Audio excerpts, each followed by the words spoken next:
Hey guys, Mike from Boyer Bows again. Alright, so step one, flat bow build along.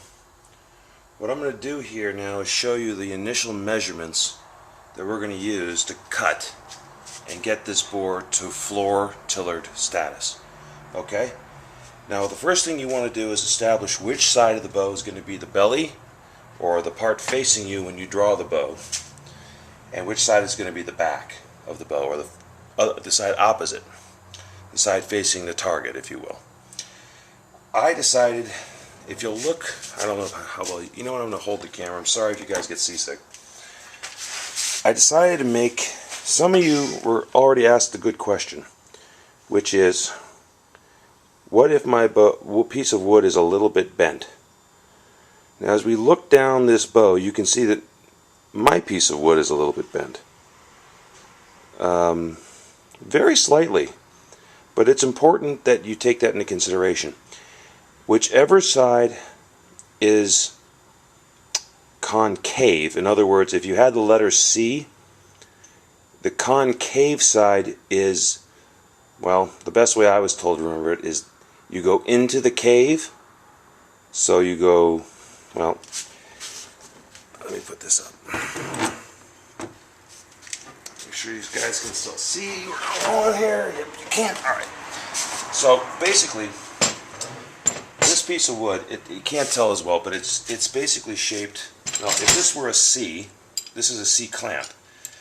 The bow is curved like this. Okay? So it's got the C shape like this. I'm exaggerating to make the point. The concave side, if this were a perfect C, would be you go into the cave, and the convex side is the outside. I'm not sure what the outside represents. You want the concave side to become your back of the bow, unless there's a knot or something unusual going on one side as compared to the other, because it doesn't really matter with a good piece of hickory. As long as your grain is in the right place, either side will work, and you just have to choose.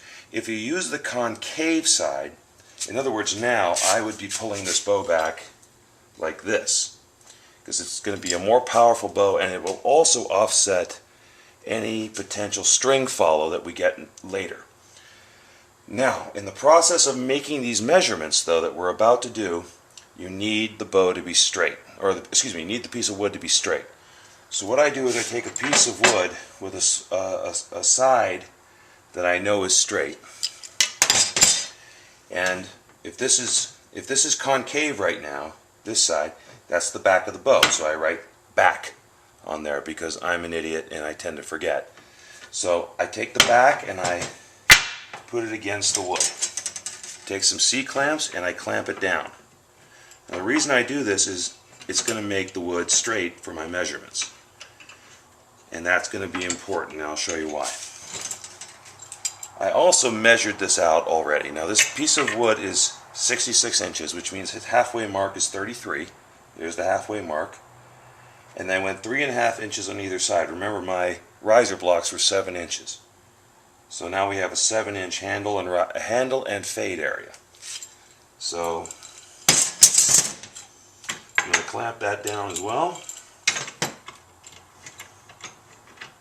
Alright. And one more on the other side should do just fine. And now, see, now this piece of wood is straight. Because this piece of wood, I know this side is perfectly straight. Now that this is clamped to that side, this piece of wood is now perfectly straight. So what I'm going to do now, I want you all to notice something. This piece of wood was a 9-foot by 2-inch by 1 inch. No, it wasn't. It was a 9-foot by whatever inch wide, but the thickness was supposed to be 1 inch. Well, let me show you what it really is. I don't know if you can see that, but the actual thickness of this piece of wood is 3/4 of an inch. And that's true of any wood you get at a lumber store. It'll say 1 inch thick. It's actually 3/4 for the most part, but measure. The good news about that is that's where I want to start my fade from. I want to start reducing the belly of this from 3/4 or 6/8, as we all remember from high school, And I'm going to take it down to the tip. I've already drawn the line. And the tip is 1/2 inch from what would be the back of the bow. Remember, the back's pinned against this piece of wood.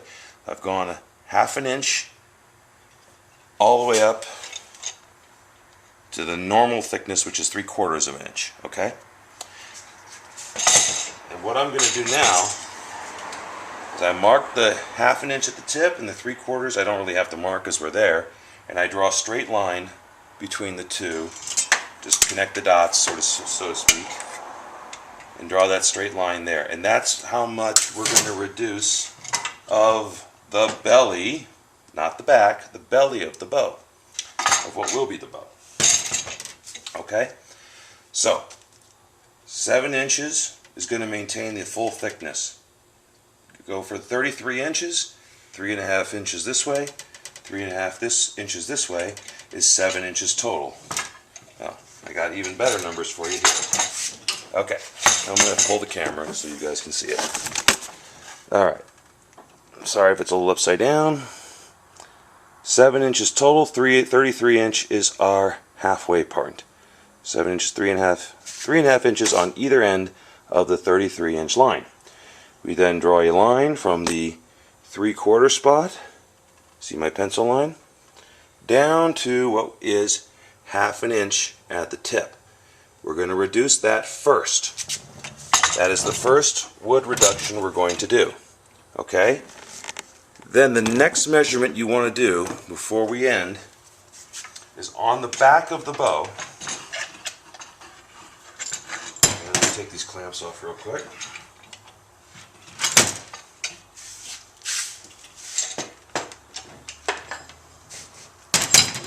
On the back of the bow,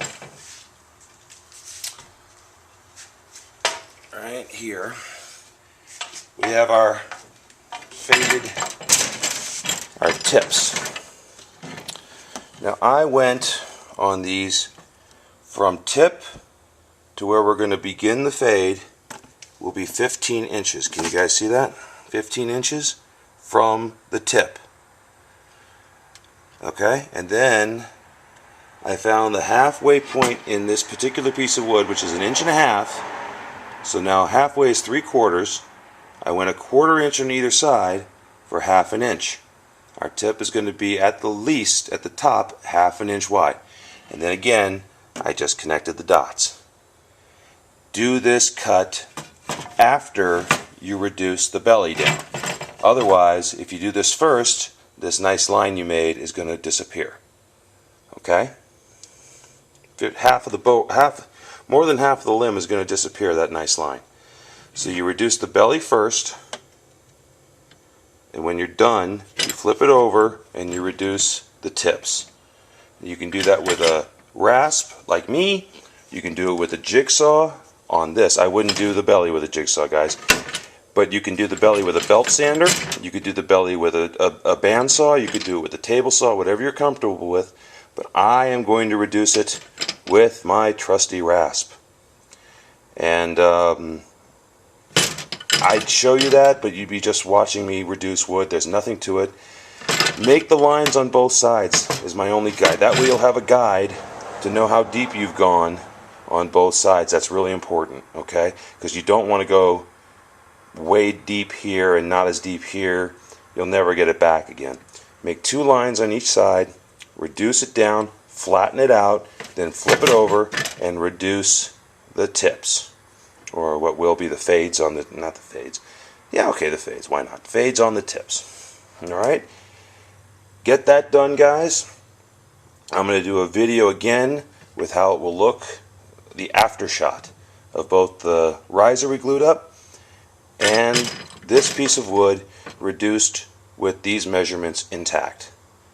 Please do this slowly, carefully, take your time, get it right on the first try, you know, measure twice, cut once, and get it right, because you can't add the wood back again later. Okay? Any questions, feel free to give me a comment or message me or whatever you need, and I'll go over anything that, you know, might not have been clear.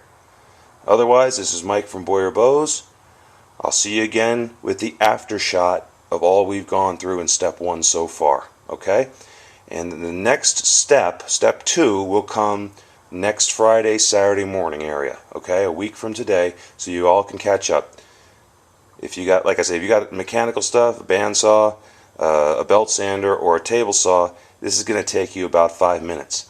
If you're doing it with hand tools like me, it could take you anywhere from an hour to 3 hours to 5 hours, or however long it takes you. Just get it done. You've got a week. All right? Any questions, give me the comments. I'm Mike from Boyer Bows. Let's get it done, guys.